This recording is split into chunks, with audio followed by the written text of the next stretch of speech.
Sungguh-sungguh Allah sangat ridho ketika seorang hamba itu makan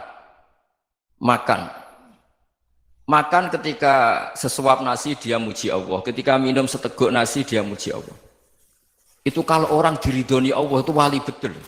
Itu untuk jadi wali itu gampang, kamu makan ridho, kamu nginjak buminya Allah ridho seneng, kamu hidup keseharian aman seneng. Nah ini supaya sampai kita semua ngaji betapa panduan Rasulullah untuk menggapai ridho Allah itu banyak yang keseharian sekali. Saking kesehariannya banyak dalam hadis dan itu sahih.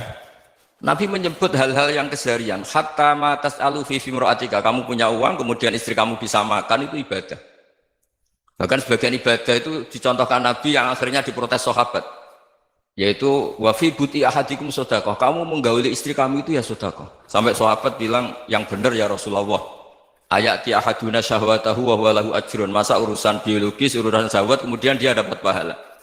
Nabi menjawab, alaysa lawadu'aha fi haramin akana alaihi wisrun. Bagaimana kalau dia meletakkan ke yang tidak benar itu kan dosa.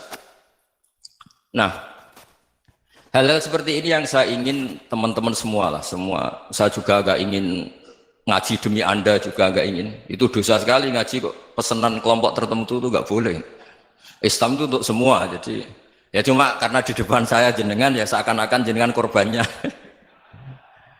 Itu ada ilmunya dalam usul fikih itu. Jadi orang itu harus ngaji usul fikih. Nama yang disebut, mungkin Mas Sufyan masih ingat zaman ngaji usul fikih. Nama yang disebut itu tidak jaminan sebagai prioritas perintah.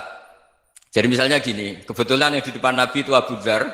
Nabi ya bilang, ya Abu Dzarin ini uhibbuka misalnya, atau ya Mu'ad ini uhibbuka, atau ya Abu Hurairah ini uhibbuka misalnya. Banyaklah riwayat yang Nabi nyebut ya Abu Dzarin, ya Mu'ad, ya Abu Hurairah. Kemudian misalnya Nabi meneruskan khitab, ini uhibbuka, saya mencintai kamu, fakul dubur sholatin, atau sebagian riwayat disebut fala tada'an la dubura kulli sholatin, Allahumma inni ala dzikrika wa syukrika wa husni ibadatik. Saya mencintai kamu, siapa saja. Mu'ad bisa, Abu Dzar bisa siapa. Saya mencintai kamu, mohon kalau habis sholat kamu jangan lupa wiridan Allahumma a'inni ala dzikrika wa syukrika wa husni ibadatik. Ya Allah, tolong kami permudah supaya mudah ingat engkau. Anda tidak bisa mentang-mentang, wong nama saya Parmin, nama saya Purnomo, itu yang diperintahkan Mu'ad misalnya.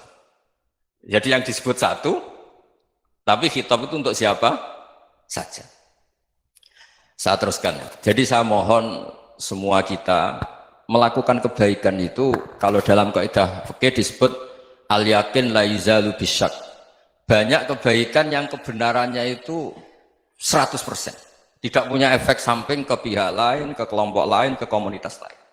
Itu tadi misalnya Anda makan dan itu murah sekali, hanya butuh satu piring. Setiap kunyangan kamu muji Allah, setiap minum kamu muji Allah. Itu redaksinya Rasulullah SAW disebut Allah sangat ridho ketika seorang hamba makan, kemudian dia memuji Allah, atau minum kemudian dia muji Allah.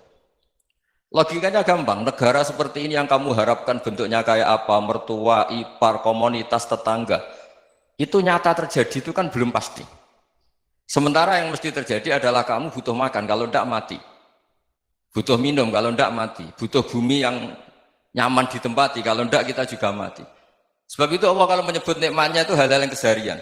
Alladzi at'amahum min ju'. Allah itu siapa? Allah itu yang menciptakan kamu bisa makan. Tidak berlebihan. Allah itu yang menciptakan kondisi sosial itu ideal. Zaman Nabi itu ya ada orang munafik. Orang-orang pilihan Allah itu juga diuji orang sekelilingnya yang macam-macam. Semua diuji sesuai konteks zaman dan waktu. Nah, tapi ada ibadah-ibadah yang selalu disarankan Nabi. Sampai Nabi itu pernah ditanya, ayul islami khairun ya Rasulullah, Islam terbaik itu gimana? Jawaban Nabi itu unik. It'amut to'am. Islam terbaik itu ya makan-makan, santai-santai. Ketika Allah menyebut beberapa kebaikan, falak tahamal aqobah wa ma adrokan Allah mal aqobah. Terusannya apa? Fakku rokobah. Terusannya apa? Au it'amun fi yaumin di masubaya. Atau acara makan-makan itu juga Islam. Kenapa? Ya bayangkan kalau tidak ada makanan, kita mati kan? Kondisi sosial tidak ideal itu Anda masih gak apa-apa. Tapi kalau Anda tidak makan, Anda tidak minum, Kamu punya istri cerewet masih bisa hidup, punya mertua cerewet masih bisa hidup. Tapi kalau tidak makan bisa mati. Berarti penting mana istri sama makan? Penting mana? Makan. Semoga istri Anda dengar, nanti kamu disuruh makan tapi pulang deh. Itu kalau dibahasakan makan masih memahami. Penting mana nasi satu piring dengan istri. Nggak ada nasi mati, nggak ada istri belum mati. Penting mana? Gak berani jawab kan? Nah, ternyata Anda ada garang kan di depan istri. Jadi saya mohonlah, mungkin Mas Sufyan Sauri tadi yang bisa bantulah. Teman-teman tuh ngaji yang keseharian saja. Karena kita nyari ridha Allah itu berdasar firman Allah. Dan firman Allah itu menyebut keseharian tuh riang, gampang. Yaitu tadi misalnya wa min ayatihi manamukum billaili wan nahar. Termasuk ayat-ayat Allah itu kamu tidur. Maka dulu itu ada guyonan, ada tokoh Mu'tazilah, kelompok dalam Islam yang berpikir manusia itu bisa menentukan ikhtiarnya sendiri. Karena saya bisa duduk, ingin berdiri, berdiri. Karena kelompok ini nggak terima kalau semua kehendak Allah, nanti bagaimana kalau semua kehendak Allah kok ada hisab ya, ada sanksi. Lucunya itu dia akhirnya ini cerita ya, mencintai seorang perempuan cantik sekali. Dan itu dia menjadi ahli sunnah itu oleh hal-hal yang sepele. Karena istrinya cantik, ya namanya suami istri hubungan intim. Terus ditanya, Mas masih ingin lagi? Masih. Silahkan diulang lagi. Wah ya tidak bisa. Katanya manusia bisa menentukan yang diinginkan. Itu tobat itu. Itu nggak bisa ditobatkan Mas Sufyan Ats-Tsauri. Orang cantik yang mudah nobatkan orang itu orang cantik. Segampang itu. Akhirnya kita tahu, makanya kalau dalam kitab Hikam itu disebut al-akil mayakul madza yaf'alu wa hubi wal ghafil mayakul madza af'al. Orang yang punya akal karena sadar ini wilayah Allah, semua milik Tuhan. Itu dia tiap hari berpikir, besok Allah akan melakukan apa terhadap dunia ini. Kamu merencanakan suatu mau plesir, ternyata gempa. Mau wisata ke Rusia, ternyata perang. Kamu tidak pernah tahu apa yang akan terjadi besok. Wa ma tadri nafsum madza taksibu ghadan. Tapi anda semua kita ini sering punya jadwal permanen. Makanya saya kalau diundang siapa saja, sana takdir. Yang jelas Gus ini acara penting. Ya masih acara penting nak pangeran ngersakno apa piye? Kowe ape dadi pangeran, kamu kok mau jadi Tuhan. Itu kadang ya kiai. Penting Gus acara ini jenengan harus memastikan bisa. Loh kamu itu yang ngajarin tauhid, sesuatu itu biadillah kok bilang-bilang apa pasti. Kalau saya terus tak tobatkan loh kamu kata saya. Ya kalau gitu Gus bilang insya Allah. Wah itu hati saya, fisik saya, roh saya sudah bilang insya Allah. Tidak usah kamu latih kata saya. Nah hal-hal tauhid keseharian itu gampang sebetulnya.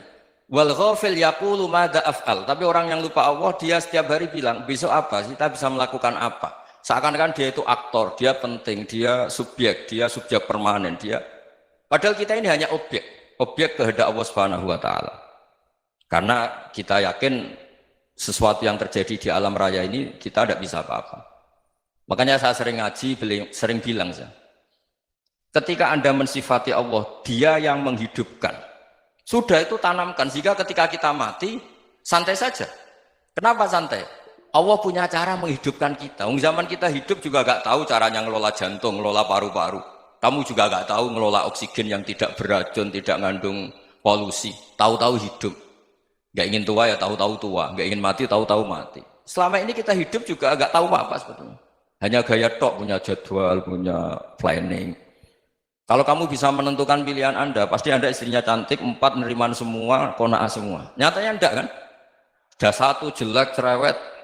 Oh itu kan, nyatanya enggak bisa apa-apa Anda kan? Dan kamu bawa mati lagi. Itu kan, istri Anda juga gitu, punya keinginan, punya suami yang ganteng, yang jabat, yang neriman, yang enggak poligami. Ya enggak kesampaian juga. Kalau kita ngitung tingkat kegagalan kita itu gagal terus. Ya kan? Nah, terus ingat Allah, madza yaf'alu wa bi. Orang yang punya akal selalu berpikir Allah itu menghendaki apa terhadap saya. Lalu sama-sama orang melihat orang yang serius. Itu kata Anda itu pemikir berat, serius. Senang punya tokoh yang merengut tuh, karena kamu anggap serius. Tapi sebagian orang anggap orang yang serius itu wong merengut, wong masam, wong muka kok ditekuk. Jadi sama itu hati ya muqallibal qulub tsabbit qalbi ala dini, karena kita nggak tahu cara berpikir kita tentang orang lain, tentang sekeliling kita. Misalnya kita orang baik yang jenis ngurmat fakir miskin, ada orang bangun masjid mewah itu janggal. Apa artinya masjid mewah kalau banyak orang kelaparan? Tapi kalau yang jenis pendidikan, apa artinya masjid mewah kalau tidak bisa ngaji? Nanti yang jenis infrastruktur, apa artinya ini kalau semuanya punya sudut pandang yang berbeda-beda. Dan Islam mengapresiasi semua kebaikan. Tapi katakan semua kebaikan itu adalah kehendak Allah Subhanahu wa taala. Karena apapun baik Anda itu pakai fasilitas yang diberikan oleh Allah Subhanahu wa taala. Sehingga ini yang disebut qulillah tsumadarhum fi khawdihim yal'abun. Ya kembali tadi ke tema-tema bahwa keseharian Anda ini sudah Islami. Saat Anda tidak bisa melakukan apa saja. Saya sering ada jenazah, biasanya kalau tetangga meninggal saya sering disuruh ngelepas. Saya bilang orang ini baik, karena sering ngelamun di rumah, sering nganggur di rumah. Ditanya sama anaknya, kenapa Gus nganggur baik? Ya kalau dia nganggur artinya juga agak berbuat sesuatu yang maksiat kan? Ya kan, orang nganggur di rumahnya ya tidak bunuh orang, tidak maling, tidak korupsi, ya namanya nganggur di rumah. Lah cuma istri cara pandang nganggur gak menghasilkan uang itu. Tapi juga gak menghasilkan kriminal kan? Jadi sebenarnya Islam itu, makanya kalau sampai ngaji usul fikih itu ada kitab usul fikih, namanya Lubul Usul, itu terkenal sekali di pesantren itu. Itu kalau ngapresiasi keseharian itu luar biasa. Izma min mubahin illa wa yatahaqqaqu bihi tarku haramimma. Karena keseharian yang mubah saat Anda lakukan itu ada kehebatan yang luar biasa, yaitu meninggalkan haram. Makanya dulu banyak orang-orang alim ketemu temannya itu guyon sampai semalaman. Itu biasanya yang semangat Islam itu, kiai kok tidak tahajud, kiai kok tidak witir. Orang yang sedang mapan uangnya banyak, malam itu udah kelayaban itu sudah luar biasa. Melawan nafsu supaya tidak maksiat itu sudah luar biasa. Supaya lupa guyon sama temannya semalaman sampai subuh. Gejolak-gejolokan ngenang zaman miskin, zaman kuliah nggak jelas, zaman apa. Melihatnya jangan takut tahajud. Seperti ini meninggalkan tahajud, tapi meninggalkannya ini talqul muharramat. Jadi kayak apa hebatnya? Sehingga Imam Ghazali punya riwayat yang agak unik. Hatta takuna ibadatu akhiri hadil ummah iku an-naum. Sehingga suatu saat ibadah terbaik umat ini itu tidur. Itu kan riwayat kontroversi. Ketika Imam Ghazali ditanya, kenapa iya? Kenapa kamu mulai keluar dari rumah itu sudah banyak maksiat? Melihat perempuan yang enggak mahram, melihat fenomena. Tapi kalau kamu tidur itu enggak melihat apa-apa. Tapi juga kamu jangan nganggap tidur itu ibadah betul. Saatnya melakukan fardu ain malah masih tidur. Tapi itu sudut pandang yang menjadikan kita Islam itu gampang.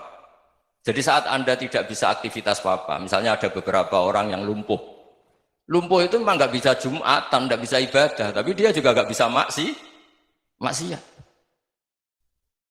Tidur itu memang Anda saat itu tidak bisa tahajud, tidak bisa witir, tapi saat itu ada zina, ada maling, tidak gosipkan orang, tidak bully orang, tidak menanamkan kebencian, tidak hasud. Sehingga tidur menurut Allah Ta'ala wa min ayatihi manamukum billaili apa?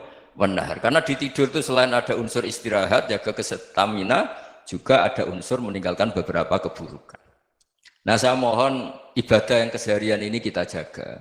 Supaya kita semua baca ayat itu fasih. Fasih itu tertanam di hati. Allah itu siapa? Alladzi at'amahum min ju'i wa amanahum min khawf. Dan Allah kalau cerita di Quran itu anna sababnal ma'a sabba tsumma syaqqaqnal ardha wa syaqqa fa'ambatna fiha habba wa inaba wa qadba wa zaituna wa nakhla wa hada'iqa hulba. Kamu tahu saya ini siapa, kata Allah?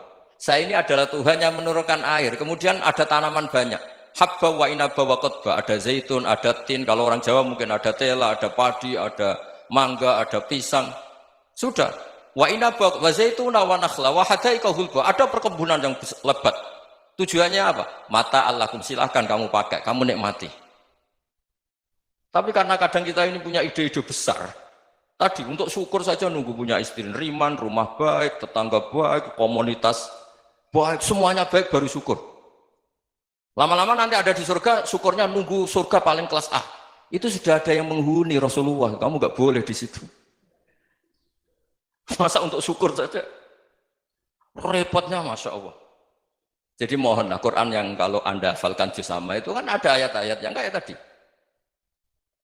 Ya, fal yang dzuril insanu ila ta'ami. Coba lihat Apa yang kamu makan ya? Dari mana? Dan untuk mempertahankan hidup kamu keseharian. Jadi jangan kira ibadah itu harus membentuk komunitas yang versi Anda. Ibadah itu harus yang hal yang mulu-mulu. Kesehariannya Anda alami. Loh ini saya tidak bikin-bikin. Saya ngaji bukan karena berdasar pesanan. Itu ayat yang saya baca kan betul ada ayatnya kan. Fal yang dzuril insanu ila tu'ami anna sababnal ma'a sabba thumma shaqqaqnal ardo syaqqa fa ambasna fiha habba wa inaba wa qadba wa zaituna wa nakhla wa hadaiqa ghulba. Terusannya apa? Mata'al lakum, silakan kamu nikmati. Mata itu silakan kamu nikmati. Ya kayak sampean dikasih hidangan ya makan. Ya sudah makan, habis makan ya minum, habis itu ngantuk ya tidur. Ya sudah normal-normal saja. Kayak apa indahnya Islam. Tapi Anda mencari Islam yang gimana lagi? Nah itu yang diajarkan guru-guru kita, diajarkan sanad kita sampai Wali Songo, sampai Rasulullah SAW. Bahwa pada akhirnya ada jihad, ada perang. Itu dulu memang perang, bukan membunuh, beda. Dulu kita dijajah Belanda ya perang, dan itu normal karena kita dijajah. Jadi ketika orang lain ingin baik sama kita, wa in ahadum minal musyrikin astajaruka ya fajirhu hatta yasma'a kalam Allah. Kalau mereka ingin baik ya kita baik. Makanya ada istilah mustakman, mu'ahad. Kalau mereka ingin damai, berdampingan dengan kemajmukan ya itu yang lebih baik. Karena memang Islam menghormati proses perdamaian. Wa in janahu nawa lisalmi ya fajnah lah. Kalau ingin damai ya kita harus damai. Terima kasih sudah klik video ini. Jangan lupa like,